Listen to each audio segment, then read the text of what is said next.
Will the Boston Red Sox be able to keep their heads above water enough to finish the season above 500?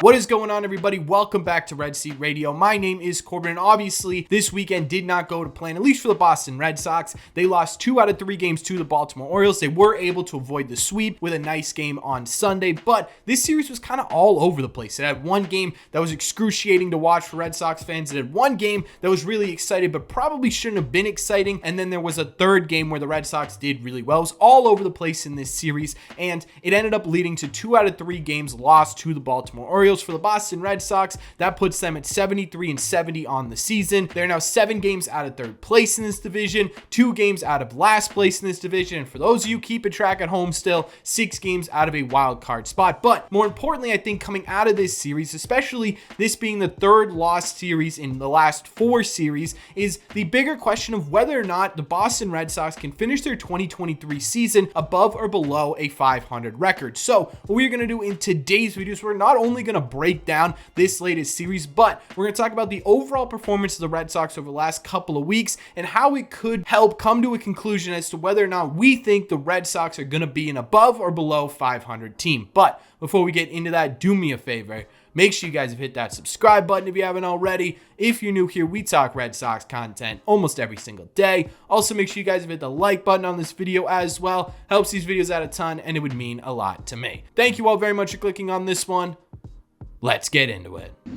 As always, let's start by breaking down the Red Sox offense in this series and talking about how it relates to the Red Sox staying above 500. One person with a really interesting series was Rafael Devers. It started with a game where he was smoking baseballs all over the place, but somehow miraculously, even a really elite level amount of catching kept him from getting on base. But in the second game, he had a 4-hit day, a double, and an RBI, and a hit in the third game as well with another RBI. Not a crazy Rafi series by any means, but he's making a ton of hard contact right now, and that is a really great sign that he's sort of getting back to exactly what we know Rafael Devers can be. He was smashing baseballs all over the place in this series. Wilyer Abreu, one of the new young kids on this team, had a great game in this series as well. He played in 2 games, went 6 for 10 in those 2 games, including a 5-hit game that also included a 3 RBI night as well. He's looking really interesting at the plate in the best way possible. This is what this last stretch is meant to be about for Red Sox fans, right? Trying to figure out what young guys can be an impact player during the 2024 season. And right now, Wilyer Abreu is playing like a guy who could be an impact type player, but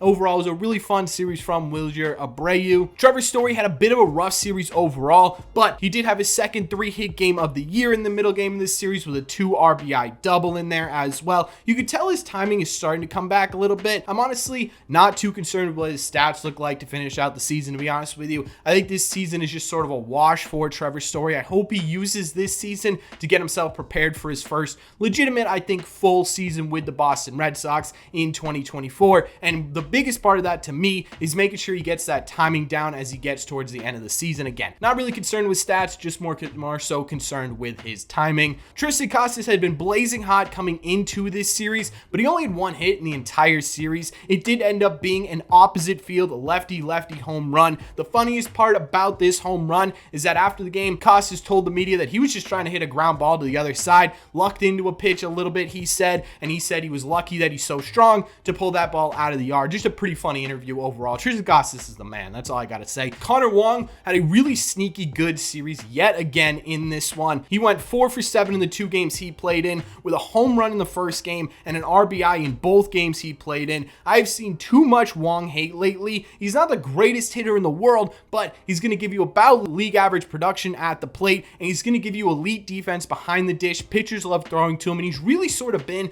one of the most underrated bright spots of the 2023 Red Sox. He continued to do that in this series. Justin Turner also appeared to have pulled himself out of his slump in this series. He had a hit in all 3 games here. He also had a home run in the second game and finished with 3 RBIs, an RBI in almost every single game. It has been really impressive what Justin Turner has been able to do this year, and I really hope for this last last month over October while everyone else is playing postseason baseball, or the teams that made it are playing postseason baseball, right? I hope we start hearing some rumblings of the Red Sox trying to bring Justin Turner back for 2024. I think what he brings to the Red Sox on the field, off the field, within the community is super valuable, and I'd love to see him here for one more year, even if it's not the exact same production we're getting this year. I think what he does overall is extremely valuable to an organization. So overall, when we're looking at the offense in this series, I don't know if it was really the offense's fault they lost this one, right? They were able to score 12 runs on 23 hits in the second game of this series, still lost the game. They scored 7 runs in the third game of this series, won the game, right? And that should be enough runs to win you a series, right? I think what we saw in this series, I think over the last couple of weeks from this Red Sox offense is enough to say, in my opinion, when we're looking at the overall theme of this video, that this offense won't be the reason the Red Sox finish below 500, right? They could very well be the reason they finish above 500, but even with the amount of runners they left on base this year, even with the amount of times that it feels as though the Red Sox can't get that clutch hit, they're still one of the better offenses in all of Major League Baseball as a team. They're still one of the best teams in Major League Baseball at coming behind and winning games. So in my opinion, when we're looking at the Red Sox as a whole and trying to figure out where the Red Sox could go wrong to sink themselves below 500, I think we have to look outside of just the hitting on this team. And I think there are enough players in this lineup to keep this Red Sox team above water as we get into the last 19 games of the season. But again,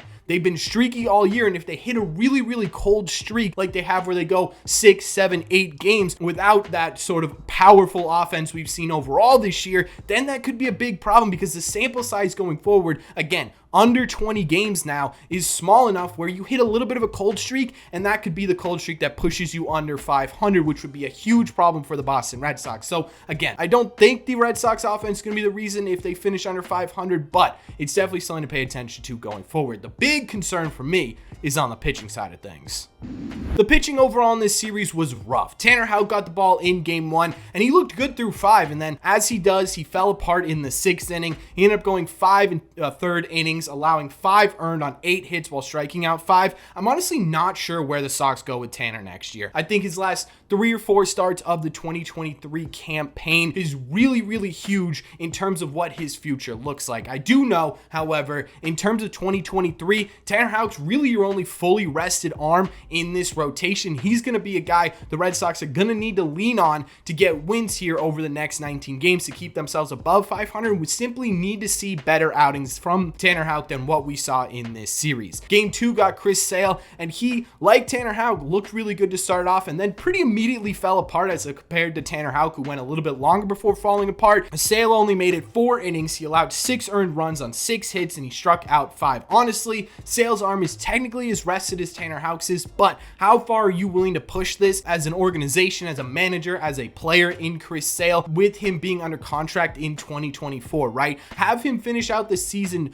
healthy and ready to go for 2024, as opposed to trying to push him in 2023 to go deeper into games, to be better in games, to have higher velo in games. And so to me, Chris Sale being in this rotation right now is a little bit of a concern, right? Obviously, with his ability to throw the baseball, you know it's there, but are they willing to push him to the point where he can get back to being that dominant May type pitcher we saw, or are they going to hold the reins back a lot to make sure he finishes out the season healthy? That's a big question too when it comes to whether or not the Red Sox finish above 500. In the final game, you got Brayan Bello, who looked pretty good in this one. I'm not going to lie to you. His final stat line didn't look fantastic. He ended up going 5 innings, allowing 3 earned on 7 hits while striking out 4, but he really only had 1 bad inning in this outing. The rest of it was pretty dominant. One of the big things that I love to see from Brayan Bello, and one of the biggest storylines I think everyone should be following if you're still watching this Red Sox team, is Brayan Bello, right? He's adapted that slider basically mid-season. He's turned it more from a curveball into a sweeper, and what it's done is it's generated a lot more swing and miss,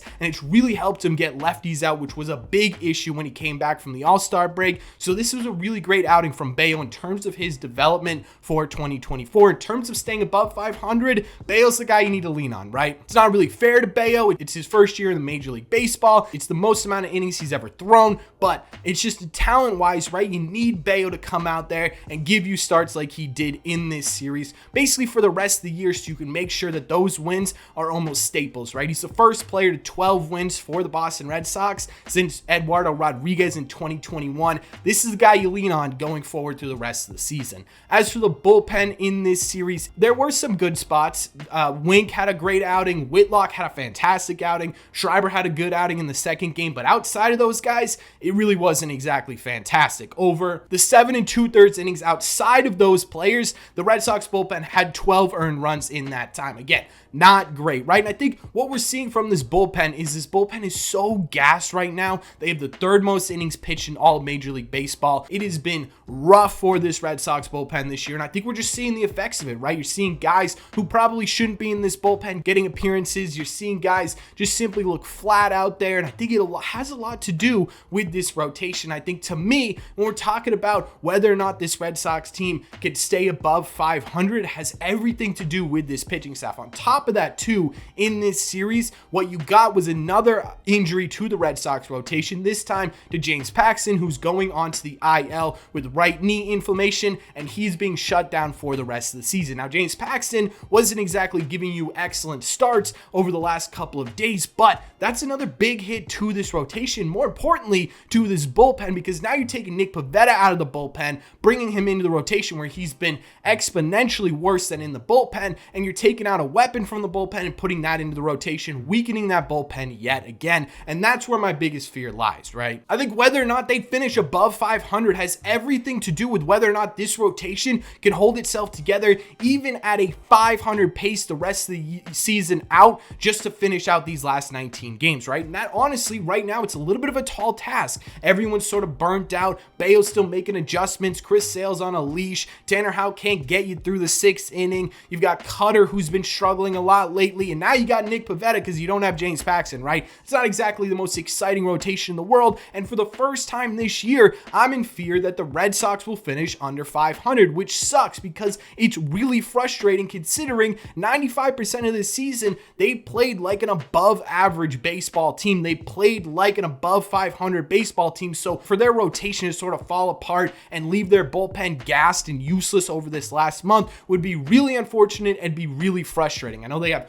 Corey Kluber coming back, right? Maybe he'll save the bullpen or the rotation. I don't know, man. I really don't. But my hope is that the Red Sox are able to finish out this year even relatively strong, right? I'm not saying they have to go 10-2 or 15-4 to finish out the last 19 games. I'm just saying they need to go 10-9, 11-8, right? They just need to squeak themselves by and finish above 500, because I think this would be a really bad mark on the Boston Red Sox if they finish under 500 with the way this season has gone, which I think for the most part has been overwhelmingly positive. I know, not standing wise, before you guys yell at me, not standing wise, but development wise, you've seen a lot of really great moments for the Red Sox this year, and for 95% of the season, they feel like a team that should finish above 500. But again, this is the first time this year I'm questioning if they're actually going to be able to do that. Right now, I would put the odds of the Red Sox finishing above 500 at around 60%. I think, again, it ultimately lies on what this pitching staff can do, sort of band-aided and beat down and worn out over these last 19 games. How can they put themselves together and get this team some wins? But